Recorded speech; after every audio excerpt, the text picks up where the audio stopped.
So you shared a little bit about ongoing trends and some specific expectations. But do you have any big predictions in general, or anything specific to data-centric security, for example? Like in terms of big predictions, sort of the way that I see cybersecurity going right now is there's this increased, we're already seeing the trend, right? This increased focus by organizations that I think will increase into 2022 around detection and response solutions.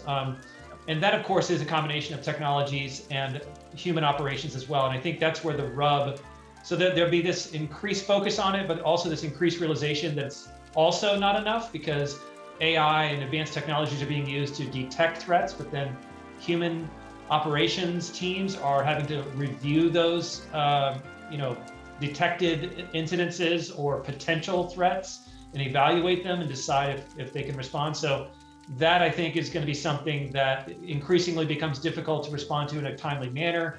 Still can't detect fast enough to be able to react and prevent damage and breaches on the data. So, I mean, what are your thoughts on what organizations are going to be doing this year in terms of those kinds of threats?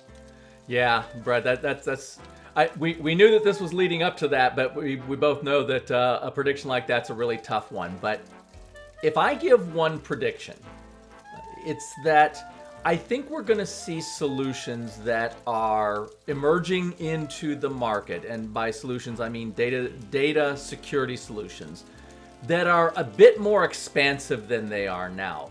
And what I mean by that is that they handle more than just one narrow part of the problem. Protecting data is one part of it. It's a critical part of it, but it's one part of the bigger scenario. Knowing where data is, knowing what that data is once you find it, and a lot of this data is unknown. An organization doesn't know what they have in this or that repository, and then knowing, well, what is this data? How do I classify or label this data? And a whole host of other actions. These are all part of a data security, I'll call it a workflow. I think that in 2022, you're going to see that the successful vendors, or the vendors that emerge out in front, are the ones who are providing solutions that are more end-to-end. But end-to-end in a seamless workflow that's easy to implement and that's easy to manage from an operational standpoint. That's my prediction for 2022.